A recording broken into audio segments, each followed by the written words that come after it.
ahora sí esto lo magnifico nuevamente y vamos a poder evaluar entonces algunos datos que son importantes con respecto a problemas que tienen que ver con la historia de la enfermedad, ¿no? La historia de la enfermedad en la cual datos como la edad, el sexo, pueden tener cierto grado de significancia.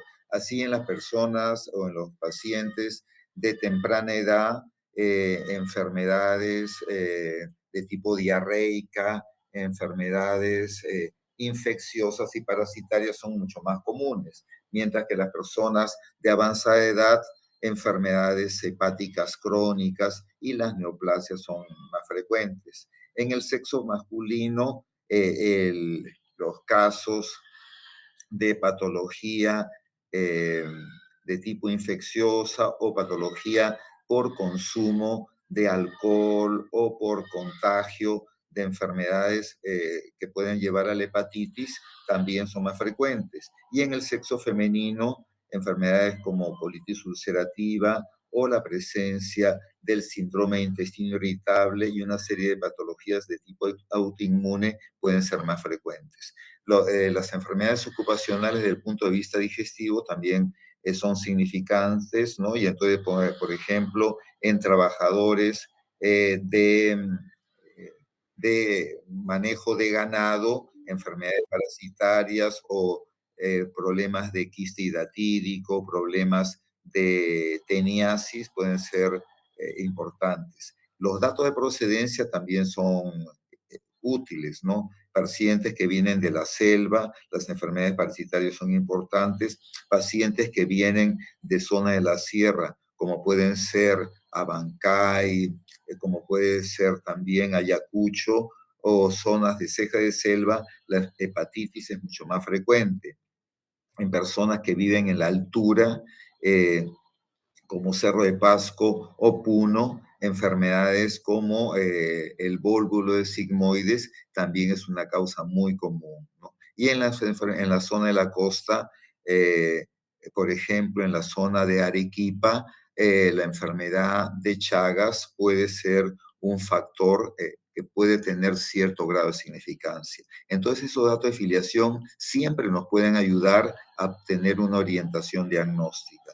En los antecedentes, indudablemente, antecedentes familiares de enfermedades neoplásicas, por ejemplo, las pacientes que tienen poliposis familiar, ¿no? Poliposis puede ser un aspecto importante para sospechar de cáncer de colon. Si es que el paciente ha tenido como datos patológicos cirugías previas, eso puede ser importante para evaluar la presencia de problemas de adherencias o cicatrices o casos de penetración, ¿no? Entonces, esos datos son importantes de tener en consideración. Otro aspecto que es importante en la evaluación de las patologías digestivas es ver cuáles son los síntomas por los cuales los pacientes van a acudir por molestias digestivas. El dolor abdominal es el que encabeza la lista y tenemos que en el dolor abdominal no nos vamos a quedar tranquilos o conformes si es que el paciente refiere que tiene dolor, sino que tenemos que saber cuándo se inició, cómo se inició, dónde se localiza, hacia dónde va, qué tan intenso es, si es que el dolor tiene que ver con los movimientos intestinales, si es que el dolor tiene que ver con que camina o que está estático, el tipo de dolor, si es un dolor tipo retortijón, es un dolor tipo presión, es un dolor tipo quemazón. Eso es importante. Si es que ese dolor ya tiene varios días de aparición o es un dolor de aparición súbita, ¿no? ¿Qué cosa es lo que hace que el dolor se hace más intenso? La actividad física, el tener que hacer algún tipo de movimiento, estar caminando, estar descansado, y qué factores lo alivian. Entonces, haciendo todas esas preguntas es que nosotros vamos a evaluar mejor el dolor. Ahora en la siguiente clase van a tener una explicación muy extensa de la importancia de lo que es evaluar el dolor abdominal. la presencia de náusea y vómitos también es un aspecto importante en patología digestiva. Y es importante también considerar que la presencia de náuseas y vómitos no es 100% de origen digestivo. El paciente puede vomitar el contenido intestinal o vomitar secreciones, pero el problema de la náusea y el vómito no necesariamente son de origen digestivo.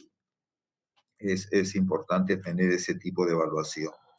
Otro aspecto que es muy importante evaluar es la presencia de la disfagia. ¿Qué cosa es la disfagia? Como su nombre lo indica, del término en latín dis, que significa alterado, y fagos, digestión o deglución alterada, es una dificultad en el pasaje de los alimentos. Y esa disfagia puede dividirse en dos grandes grupos. Una disfagia en la cual la disfagia es alta o la disfagia es baja. ¿Cómo se diferencia la disfagia alta de la disfagia baja? Básicamente con la deglución.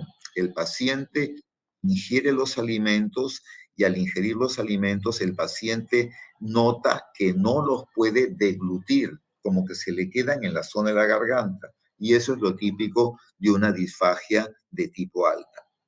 Mientras que el paciente puede pasar el alimento, pero siente como que el alimento se quedó atascado en la región de la garganta y el tórax, y entonces eso ya es una disfagia baja, ¿no? Y esos datos son importantes para poder hacer un diagnóstico diferencial del problema de esta deglución alterada, ¿no? O este pasaje de los alimentos alterados.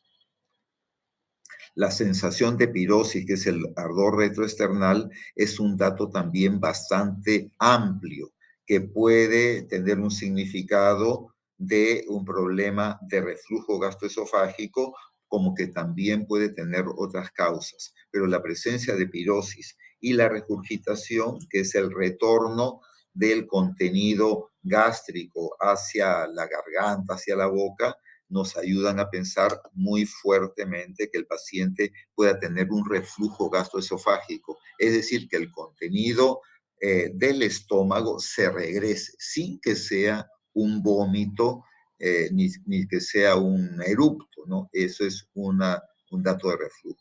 Aerofagia es el paciente que de repente está conversando mucho y está tragando aire, y eso hace que el paciente pueda tener eructos e inclusive hipo e inclusive sensación de hinchazón o distensión abdominal. Otros síntomas entonces para tener en consideración. Un aspecto muy importante de la evaluación de los pacientes que tienen síntomas digestivos es ver cómo están los movimientos intestinales. Y los movimientos intestinales pueden ser de características normales, pero pueden ir a los dos extremos. Es decir, que hay una disminución de la frecuencia y consistencia y tamaño de las deposiciones, o puede ser que haya un aumento de la frecuencia y disminución de la consistencia de las deposiciones. Y entonces en ello uno tiene que evaluar qué cosa es lo que está produciéndose en los pacientes, ¿no? El paciente con estreñimiento, este problema puede ser tranquilamente un problema de tipo de funcionamiento.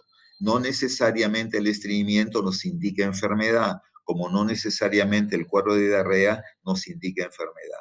Y eso es lo que hay que evaluar viendo las características de las deposiciones. Si pongamos las deposiciones, se ponen acintadas, es decir, que disminuyen de tamaño, el tamaño del paciente refiere, mi deposición está de un tamaño mucho más pequeño que lo que era anteriormente. Ese es un dato en el cual uno puede tenerlo en consideración para pensar en un problema de estenosis del intestino. Una estenosis que puede ser por un problema inflamatorio, como que también puede ser un problema neoplásico. Otro aspecto importante en el estreñimiento es la presencia de sangre en la deposición.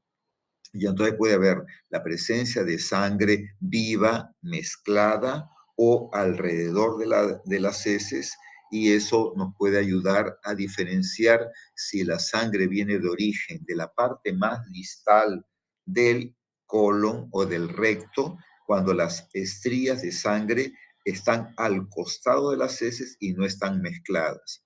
Mientras cuando están mezcladas con las heces, entonces eso ya es lo que llaman hematoquesia y nos indica que el sangrado viene de algo más arriba del intestino.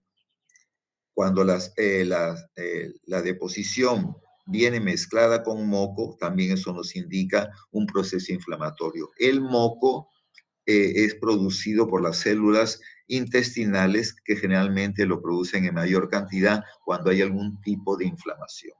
En la diarrea, bueno, las características de la diarrea son importantes para poder diferenciar si es que la diarrea puede ser del intestino delgado o del intestino grueso. Estos son datos generales, a veces no hay una cosa especial, pero generalmente las diarreas que son abundantes son más del intestino delgado y son más líquidas, mientras que las diarreas del intestino grueso son de menor volumen, pero más seguidas. Y muchas veces se pueden acompañar de la sensación de pujo y tenesmo. Es decir, que el paciente hace su deposición y siente como que tiene el deseo de defecar, aunque ya ha terminado la defecación, y hay una sensación que después de que termina la defecación, como que quisiera hacer nuevamente deposiciones. Y ese es un dato bastante claro de una inflamación de la parte distal del intestino grueso. Algo muy frecuente en los pacientes es la presencia de lo que es, se me hincha el abdomen, se me hincha el abdomen. Y ese hinchazón puede ser solamente por acumulación de gases que son eliminados rápidamente, y así como se hinchó, se deshincha con facilidad, pero también puede ser que el paciente pueda tener una distensión permanente y eso puede ser por gas que queda atrapado y en esos casos puede ser un cuadro de tipo obstructivo por la presencia de líquido. Ese líquido no está propiamente en el intestino, sino más en el peritoneo, ¿no? Y es lo que se llama ascitis.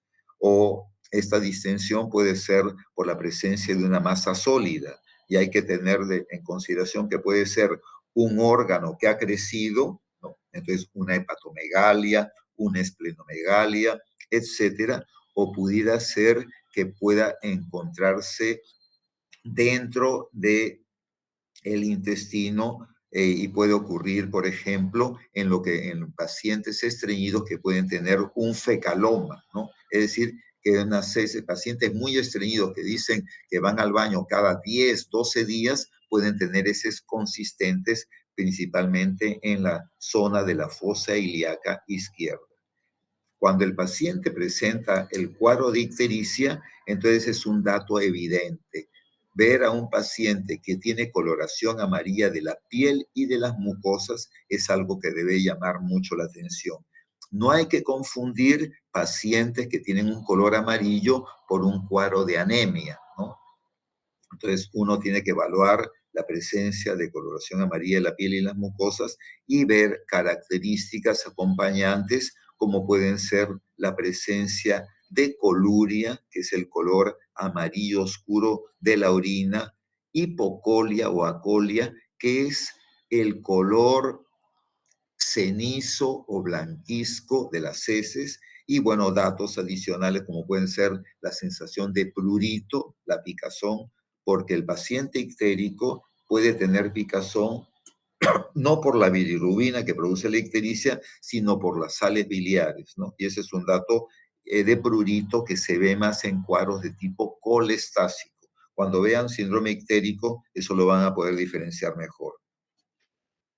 La presencia de dolor abdominal en el paciente con ictericia nos hace pensar en un cuadro de ictericia obstructiva, ¿no? Que puede ser por un cálculo que se obstruye, como también puede ser por una neoplasia que está impidiendo que la bilirrubina sea eliminada.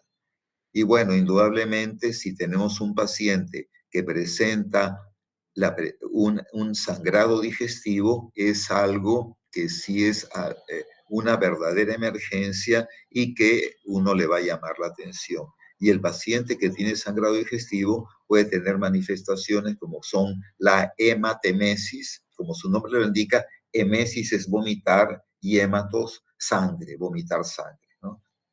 Y hay que diferenciar una sangre con coágulos que viene del tubo digestivo, una sangre que viene ya digerida, que se denominan los vómitos borráceos, que nos indica que ese vómito puede haber estado guardado en el estómago.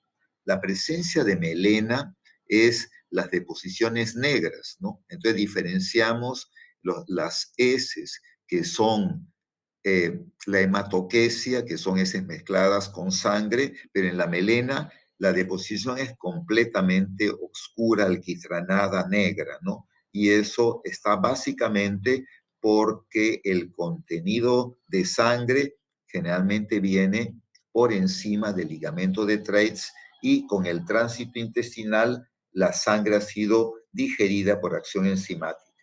La rectorragia, como su nombre lo indica, es una sangre que viene del recto y básicamente es una sangre viva, una sangre que no ha tenido efecto de la digestión.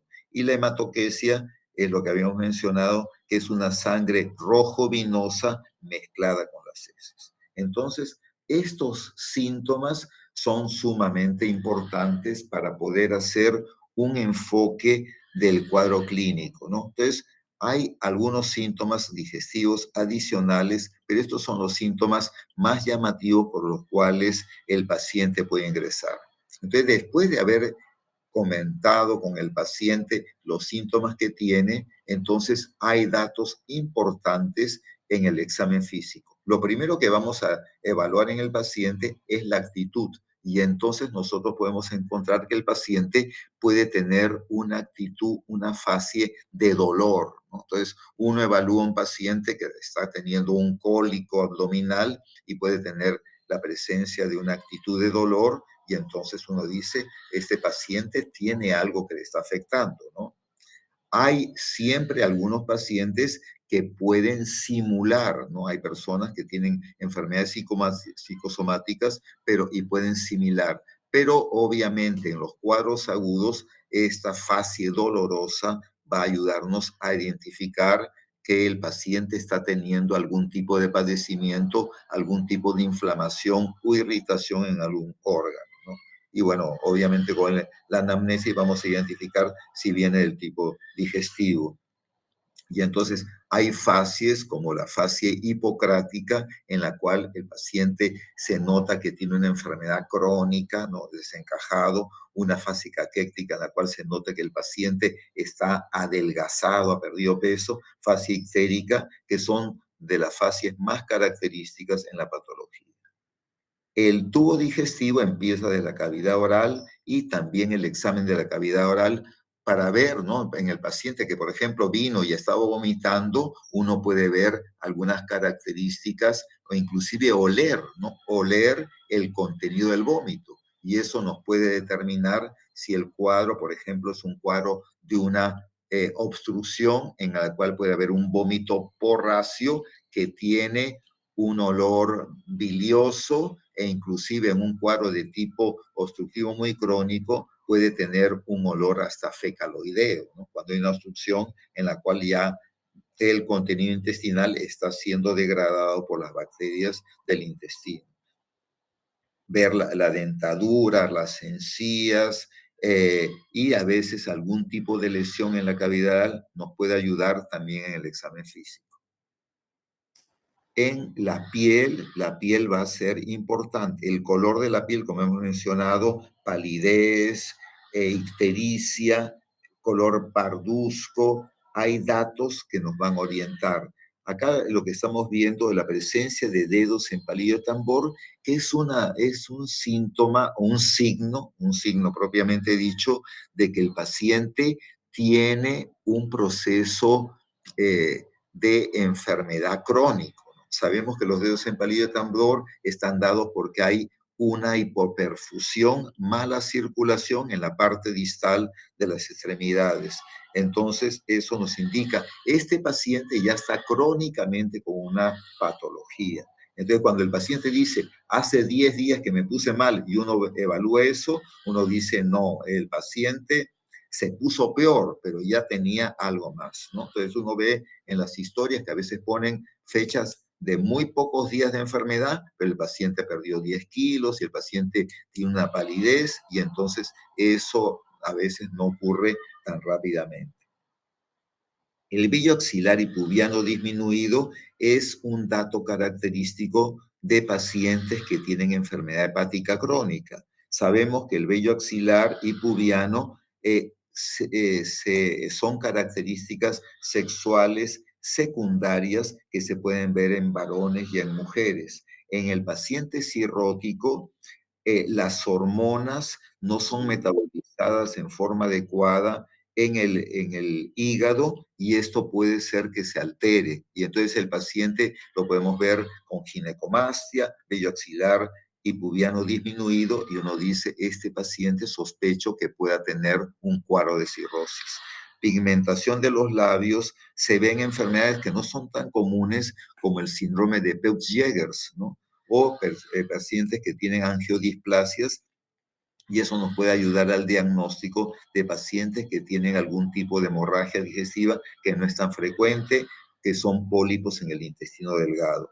Y otros datos de la piel como edemas, telangiectasias, que son las arañas vasculares, hemorragias cutáneas, santelasmas y santomas que se pueden ver en los pacientes que tienen enfermedad colestásica y las mucosas de color marrón oscuro son otros datos. Entonces, la piel ya nos está ayudando a hacer un diagnóstico. El paciente nos dijo a veces varias cosas, pero el paciente no sabe de medicina y puede omitir muchas cosas. Pero cuando uno encuentra eso y le pregunta, eso nos puede dar más datos de la enfermedad.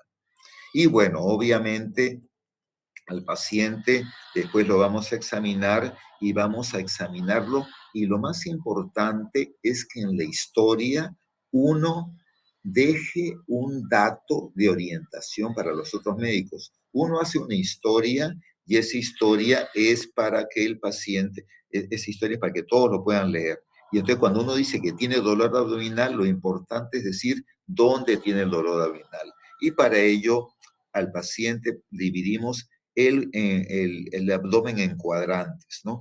Hay una primera división que es hemicuadrante superior y hemicuadrante inferior. Tomamos el ombligo como punto central y lo que está encima del ombligo es el hemiabdomen superior y lo que está por debajo del ombligo es el hemiabdomen inferior. Y entonces esos datos nos van a decir de que el paciente presenta un dolor en el hemiabdomen superior derecho o izquierdo, o puede ser en todo el hemiabdomen superior o en el abdomen inferior. Esa es una primera aproximación, pero también el paciente puede como referir mejor localización y para eso tenemos como 9 grandes cuadrantes. El hipocondrio derecho, el epigastrio, el hipocondrio izquierdo, el flanco derecho, el mesogastrio, región umbilical, y el flanco izquierdo. Y después la fosa ilíaca derecha, famosa porque ahí está generalmente el dolor apendicular, el hipogastrio y la fosa ilíaca izquierda, que puede producir molestias en pacientes con síndrome de intestino irritable, pacientes estreñidos o pacientes con problemas de diverticulosis o diverticulitis. Entonces, aquí estamos viendo y cuando examinamos la pared abdominal, vamos a ver si la pared es voluminosa, es simétrica, el abdomen está protruido o el abdomen está retraído, ¿no? Entonces, en el paciente con abdomen protruido y simétrico, podemos evaluar lo que habíamos visto en distensión abdominal, ¿no? Es un aspecto importante. Y en el abdomen retraído podemos dar datos de desnutrición. Indudablemente, cuando examinamos el abdomen, en la piel vamos a ver si hay cicatrices, orificios fistulosos, estrías, circulación colateral, hematomas periumbilical o hematomas en los flancos, que son los famosos signos de Cullen y Gray-Turner de la pancreatitis. El examen de ombligo, desde el ombligo también es importante. Entonces, cuando examinamos al paciente, tenemos que ver todos esos detalles. Y por ello es importante que el paciente se pueda examinar el abdomen más o menos descubierto.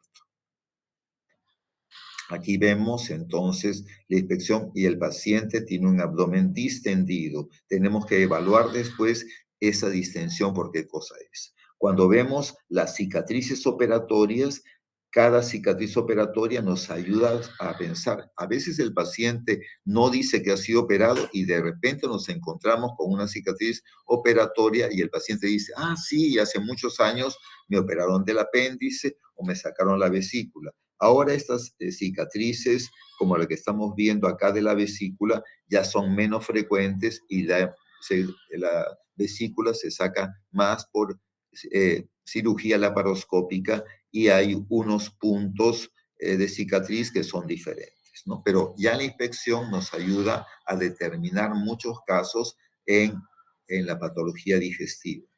Luego de ello viene la auscultación.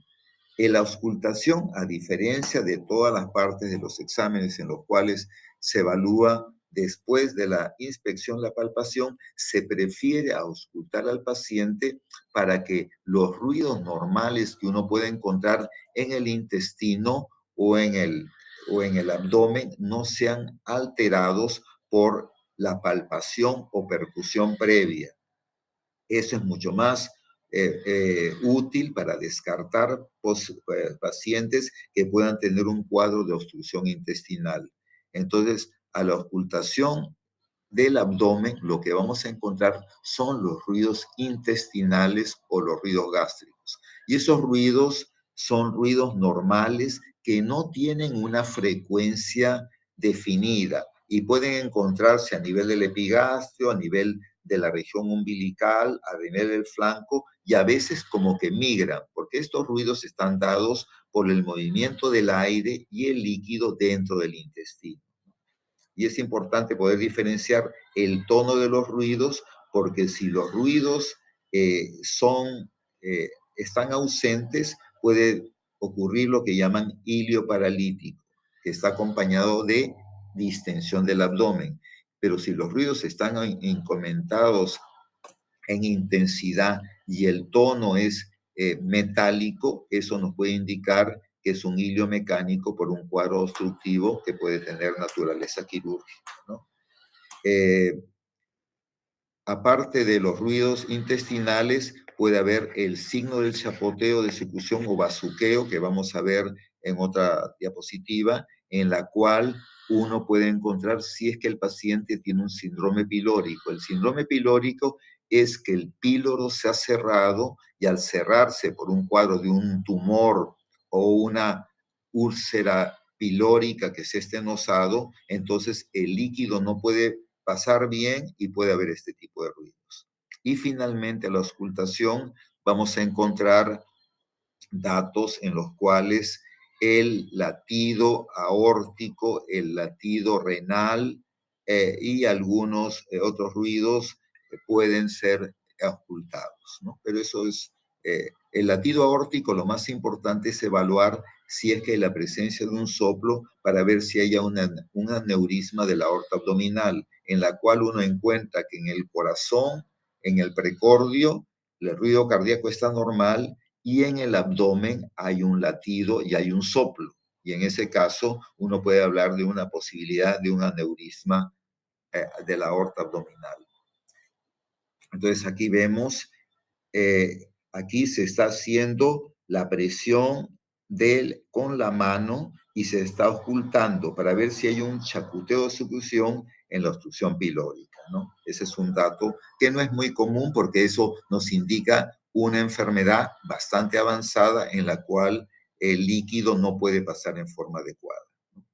Ahí está la auscultación, datos de la auscultación y qué arterias podemos evaluar, tanto la aorta abdominal como las arterias renales en esos casos, ¿no? La palpación, bueno, esto es una posición de la palpación, pero habitualmente, ¿por qué se pone de esa forma flexionada? ¿No? Que no es lo común, es para que los músculos del abdomen estén relajados. También al paciente se le pide que descanse la cabeza y que no la tenga como levantada para que uno pueda examinar. Y el examen puede ser de tipo manual, con una sola mano nos ayuda a evaluar la sensibilidad superficial y con dos manos nos ayuda a evaluar la sensibilidad profunda y también si es que hay alguna visceromegalia, alguna tumoración, ¿no? Entonces es importante esta forma de evaluación.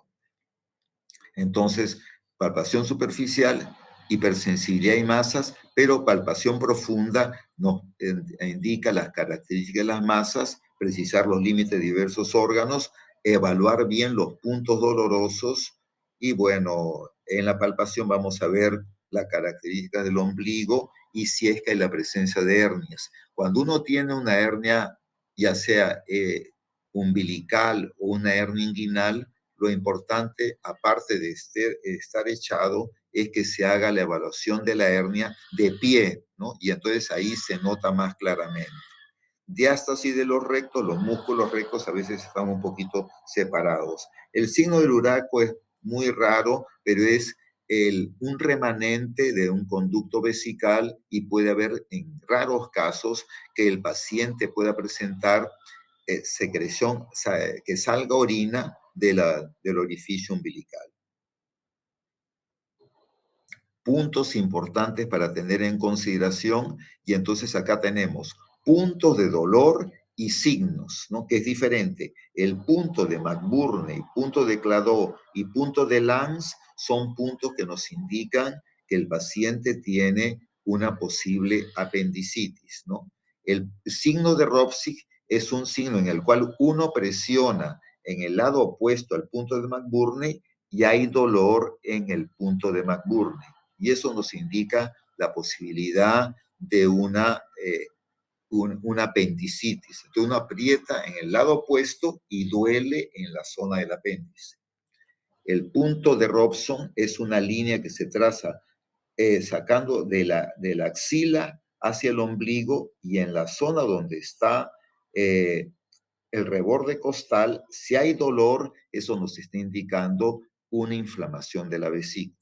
El punto de McBurney también indica una inflamación el signo de Murphy también indica una inflamación de la vesícula, pero lo que se hace es que al paciente se le pide que respire profundo, uno presiona y si el paciente detiene la respiración porque hay dolor, eso es un signo de Murphy positivo y nos indica una vesícula inflamada.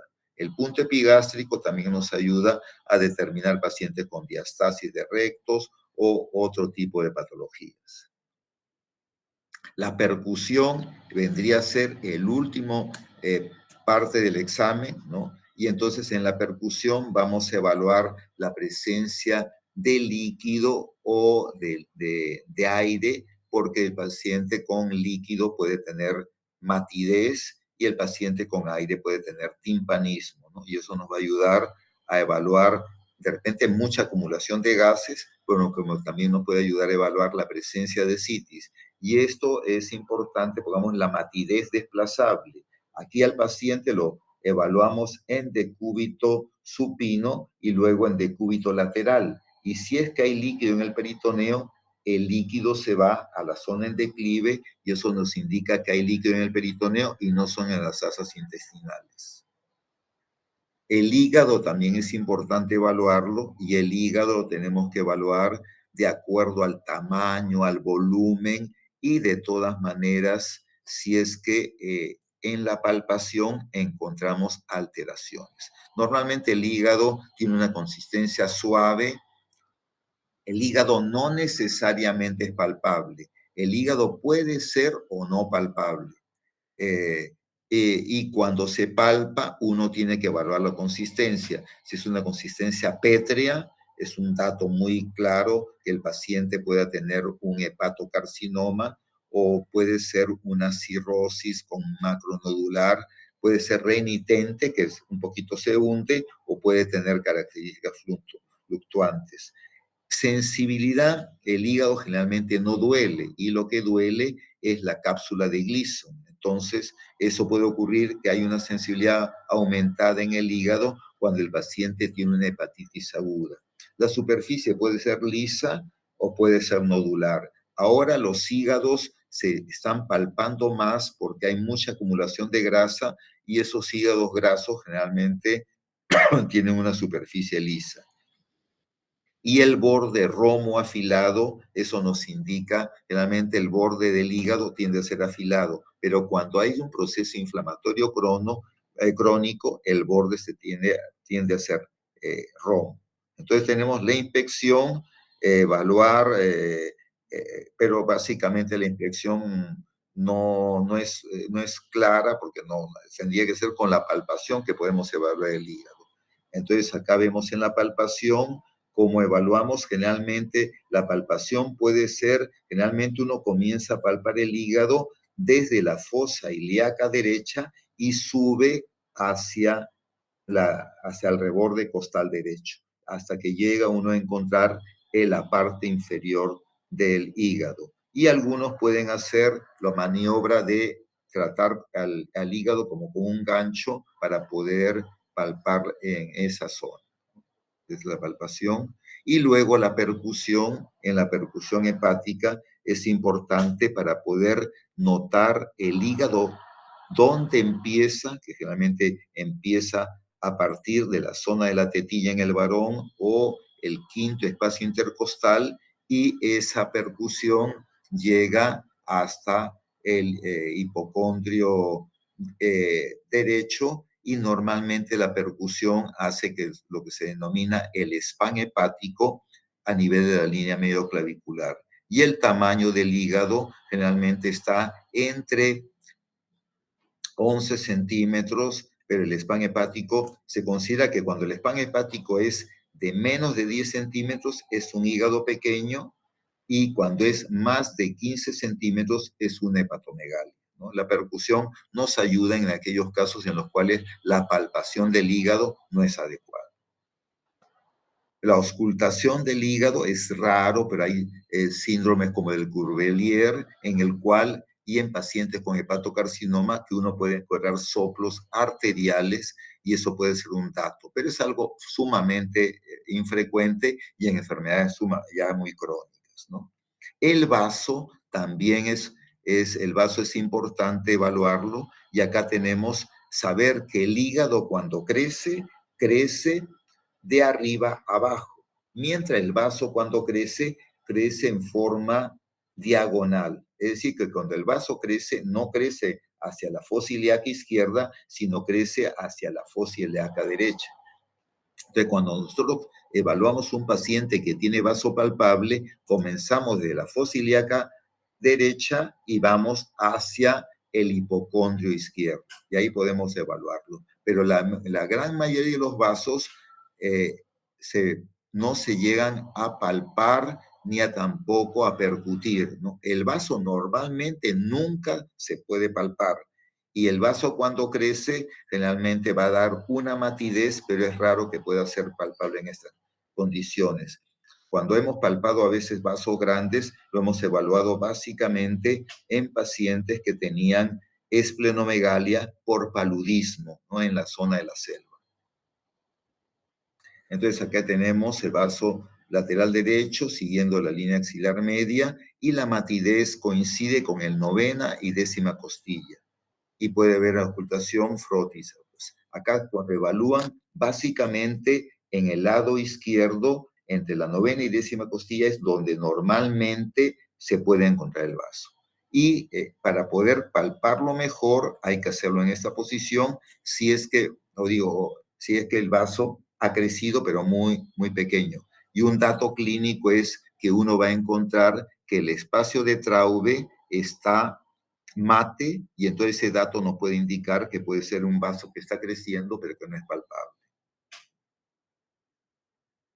La vesícula también es un dato importante evaluarlo y en la vesícula podemos encontrar que la vesícula es sensible. No se palpa propiamente la vesícula, sino se palpa el, la, el peritoneo unido a esa vesícula inflamada y se palpa como una inflamación, como una zona indurada sensible. Es lo que llaman un plastrón. Y el signo de Courvoisier-Terrier, que es la palpación del vaso propiamente, de la vesícula, es en vesículas sanas, pero que tienen cáncer de páncreas o ampulomas, en la cual la vesícula se puede palpar como una especie de pera, como una especie de pera. Bueno, hemos avanzado rápidamente. Esto es una especie de resumen, pero es una visión inicial de lo que es el examen de los pacientes con molestias digestivas. Son datos muy importantes que a veces no se encuentran, pero cuando uno los encuentra, eso nos puede ayudar a un diagnóstico adecuado.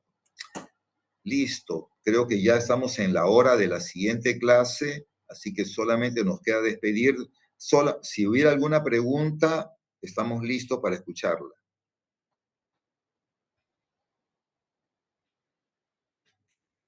Listo, gracias. Entonces, que tengan una buena clase.